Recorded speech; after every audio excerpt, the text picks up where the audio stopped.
사랑하는 서문교 성도 여러분, 샬롬. 5월 10일 수요일 아침 말씀 시간입니다. 오늘 아침에 함께 묵상하실 하나님의 말씀은 민수기 26장 1절부터 51절까지인데요. 그중 1절부터 4절 그리고 마지막 51절 말씀을 봉독해 드리겠습니다.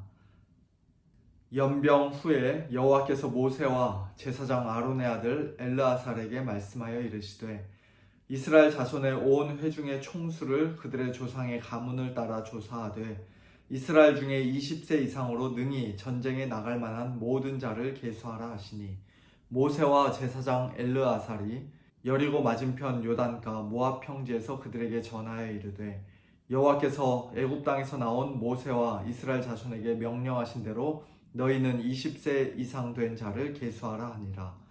이스라엘 자손에 계수된 자가 60만 1730명이었더라.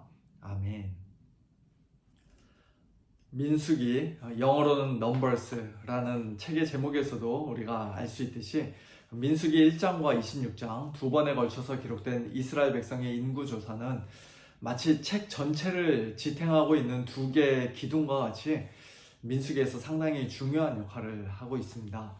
출애굽 후 2년째 모세와 아론이 하나님의 명령에 순종하여 시내 광야에서 첫 번째 인구 조사를 하는 장면이 민수기 1장에 기록되어 있고, 그로부터 38년 후 40년 광야 생활이 이제 거의 끝나갈 무렵 이번에는 모세와 엘르아살이 얼마 전에 죽은 대제사장 아론의 아들 엘르아살이 모압 평지에서 두 번째 인구 조사를 하는 장면이 오늘 본문에 기록되어 있습니다. 두 번 다 20세 이상으로 능히 전쟁에 나갈 만한 자들을 계수했죠.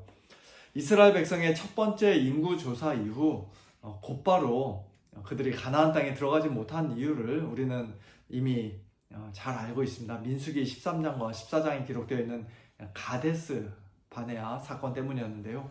가데스 바네아에서 가나안 땅을 정탐하고 온 12명의 정탐꾼들 중 여호수아와 갈렙을 제외한 10명의 정탐꾼들이 가나안 땅에 대해 아주 부정적인 악평을 하자 어찌하여 여호와가 우리를 그 땅으로 가나안 땅으로 인도하여 칼에 쓰러지게 하려 하는가? 우리 처자가 사로잡히리니 우리 아내와 자녀들이 사로잡히리니 애굽으로 돌아가는 것이 낫지 아니하랴고 말하며 모세와 아론을 원망하고 하나님을 대적하는 이스라엘 백성에게 하나님께서는 무서운 심판의 말씀을 하셨습니다.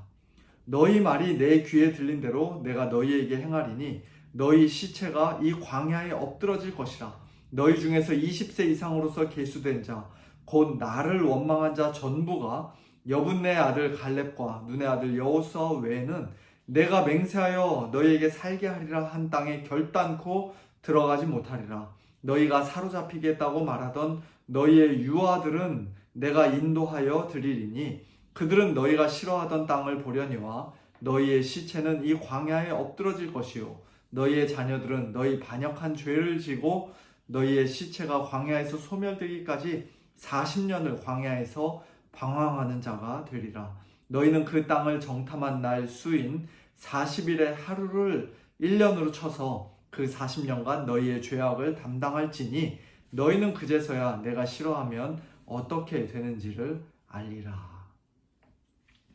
그리고 그 말씀대로 이스라엘 백성들은 40년 광야 생활을 하는 동안 첫 번째 인구조사에서 20세 이상이었던 사람들 중 여호수아와 갈렙 두 사람을 제외하고는 모두 다 죽고 말았습니다. 물론 노화나 자연사로 죽은 사람들도 그 중에 많이 있었겠지만 대부분 원망, 욕심, 반역, 음행, 우상숭배 등등 하나님께 범죄하다가 죽은 사람들의 이야기가 민수기에는 훨씬 더 많이 기록되어 있습니다. 민수기 11장에서 백성이 악한 말로 원망하매 여호와께서 들으시고 진노하사 여호와의 불을 그들 중에 붙여서 진영 끝을 사르게 하셨습니다. 그들 중에 섞여 사는 다른 인종들의 탐욕에 충동을 받은 이스라엘 자손이 자기들도 고기를 먹고 싶다고 애굽에 있었을 때가 훨씬 더 좋았다고 말하며 막 울고불고 하자 하나님께서 그들에게 메추라기 떼를 수도 없이 많이 보내주셨지만 그러나 고기가 아직 이 사이에 있어 씹히기 전에 여호와께서 그 욕심을 내었던 백성에게 대하여 진노하사 심히 큰 재앙으로 치셨습니다. 민수기 16장에서는 다단과 아비람 그리고 고라의 반역에 함께 참여했던 사람들이 땅이 갈라져서 거기에 빠져 죽기도 하고 250명이 여호와의 불에 타서 죽기도 했습니다. 그리고 또 그 다음날 또다시 모세와 아론을 원망하던 이스라엘 백성 14,700명은 하나님의 진노를 받아 연병으로 죽었고요. 민수기 21장 그 유명한 놋뱀 사건 때에는 하나님과 모세를 원망하다가 불뱀에 물려서 또 수많은 사람들이 죽었습니다. 마지막으로 민수기 25장에서는 이스라엘 백성이 모압 여자들과 음행하고 우상 숭배에 빠지자 이스라엘에게 진노하신 하나님께서 그 주동자들을 죽이게 하시고 또 백성들에게 연병을 내리셨는데 그 연병으로 죽은 자가 무려 24,000명이었습니다. 바로 그 연병으로 24,000명이 죽은 후에 오늘 본문 26장에서 두 번째 인구 조사를 한 것이에요. 이처럼 광야 생활 40년 동안 출애굽 1세대가 20세 이상의 장정이 이래서 죽고 저래서 죽고 때로는 한꺼번에 수만 명씩 그렇게 죽었다면 두 번째 인구 조사에서 이스라엘 백성 전체 인구가 아주 눈에 띌 정도로 확 줄어들고 또 나라가 망하기 일보 직전이야 마땅할 것 같은데 놀랍게도 그렇지는 않았습니다. 첫 번째 인구 조사에서 계수된 자의 총계가 60만 3,550명이었던 이스라엘 백성은 두 번째 인구 조사에서 계수된 자의 총계가 60만 1,730명이었습니다. 약 1,800명 정도 줄긴 했지만 전체 60만 명 중에 1,800명은 사실 아무것도 아니죠. 인구수에 거의 변함이 없었던 것입니다. 이와 같은 숫자를 통해 우리는 무엇보다도 하나님의 신실하심을 보게 됩니다. 40년이라는 긴 세월이 흘렀는데 그것도 태평성대 안락하고 편안하고 풍요로운 환경이 아니라 힘들고 위험하고 척박한 그런 광야에서 아기를 낳고 어린 자녀들을 길러야 했는데 또한 하나님께 잘 순종하면서가 아니라 끊임없이 불순종하고 반역하고 원망하고 불평불만하면서 여기까지 겨우 왔는데 그러다가 출애굽 1세대는 광야에서 다 엎드려져 죽기까지 했는데 그럼에도 불구하고 이스라엘 백성의 전체 숫자가 40년 이전과 이후에 거의 동일했다는 것은 오직 하나님의 신실하심 이외에는 도저히 설명할 길이 없는 것이에요. 너희 어린 자녀들은 내가 반드시 약속의 땅으로 데리고 가겠다는 그 가데스 바네아에서의 약속을 하나님께서 기억하시고 신실하게 지켜주셨기 때문입니다. 오늘 본문 9절과 10절을 보면 다단과 아비람과 고라 등 많은 무리가 모세와 아론을 거슬러 여호와께 반역할 때 땅이 그 입을 벌려서 그들 무리와 고라를 삼키고 죽이고 250명을 한꺼번에 불태우는 그 사건에 대해 기록하고 있는데요. 11절에서는 고라의 아들들은 죽지 아니하였더라고 말씀합니다. 고라의 아들들이 자기 아버지의 그 악한 죄에 동참하지 않고 그 죄에서 단호하게 떠난 것을 칭찬하는 말씀일 수도 있지만 그러나 그보다는 아버지의 죄를 후대까지 묻지 않고 아들들을 살려주신 하나님의 은혜를 강조하는 말씀으로 볼 수 있습니다. 이 고라의 아들들이 나중에는 어떻게 됩니까? 그들은 다 약속의 땅에 들어갔을 뿐만 아니라 훗날 다윗 왕 시대에 예배 찬양을 담당했던 헤만과 같은 사람이 고라의 자손이었고 또 150개 시편 중에 무려 12개를 고라 자손이 있었습니다. 하나님의 나라와 영광을 위해 귀하게 쓰임을 받는 자들이 된 것이에요. 또한 오늘 본문 민수기 26장 이 두 번째 인구조사 이후로는 이스라엘 백성이 하나님께 원망하거나 범죄하거나 불순종하다가 하나님의 진노를 받아 죽는 장면이 더 이상 기록되어 있지 않습니다. 출애굽 2세대는 광야에서 다 죽었던 그들의 부모 세대와는 달리 전반적으로 하나님의 말씀에 더 잘 순종하고 모세의 권위에 나중에는 여호수아의 권위에 더 잘 따르며 또 가는 곳마다 전쟁에도 승리하는 그런 긍정적인 모습으로 민수기 후반부에 묘사되어 있습니다.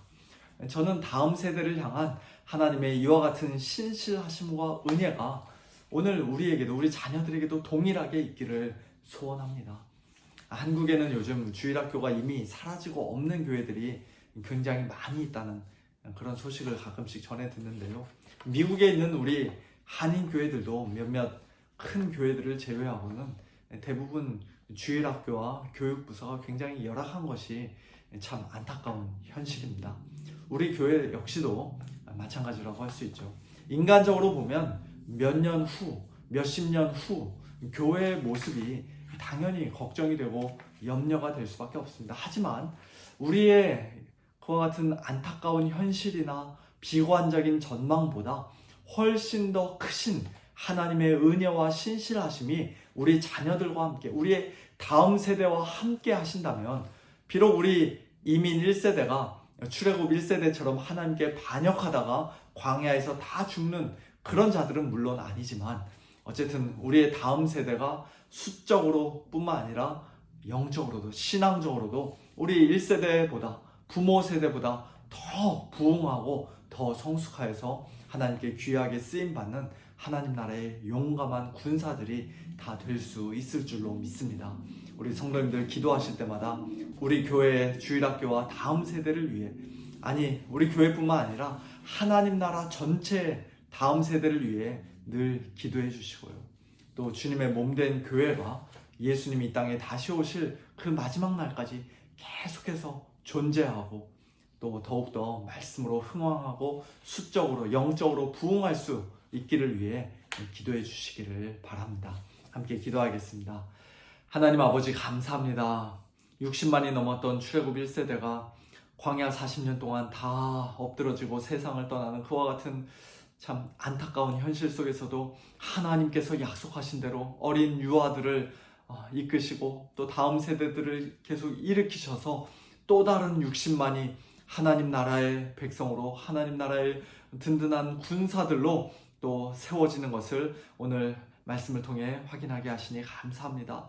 특별히 고라와 같이 하나님께 반역하였던 자들의 아들들이 죽지 않고 살아남아 오히려 하나님 나라를 위해서 더 귀하게 쓰임받는 그와 같은 모습도 오늘 말씀을 통해 보게 하시니 감사합니다. 하나님 아버지, 그와 같은 놀라운 은혜와 하나님의 신실하심이 우리의 다음 세대들에게 있기를 원합니다. 인간적인 눈으로 보면은 걱정이 되고 염려가 될 수밖에 없는 그와 같은 현실이지만 하나님 아버지, 그러나 하나님께서 우리의 다음 세대들을 일으키시고 그들과 함께 하시면 우리 부모 세대보다 더 귀한 믿음의 사람들이, 우리의 자녀들이 일어날 수 있을 줄로 믿습니다. 우리의 세대보다 더 큰 부흥이 다음 세대에 있을 줄로 믿습니다. 하나님 아버지, 다음 세대를 긍휼히 여겨 주시고 우리의 자녀들에게 더 귀한 믿음 허락하여 주셔서 하나님의 나라와 영광 위에 귀하게 쓰임받는 우리 모든 자녀손들 다 되어지도록 축복하여 주시옵소서. 우리 서문교회 주일학교와 EM과 학생부를 축복하여 주시고 또 우리 교회뿐만 아니라 우리 미국 교회, 또 한국 교회들, 그리고 전 세계에 있는 하나님 나라의 모든 다음 세대들이 불꽃같이 일어나는 하나님 나라의 성전의 기둥과 같이 든든히 서는 그와 같은 놀라운 일이 있을 수 있도록 하나님 아버지 역사하여 주시옵소서. 모든 것 감사드리며 우리 주 예수 그리스도의 이름으로 기도하옵나이다. 아멘. 성도님들, 오늘 하루도 하나님과 동행하는 복된 하루 보내시고요. 특별히 우리 자녀들을 기억하시면서 다음 세대를 위해 기도해 주시기를 다시 한번 부탁드립니다. 샬롬.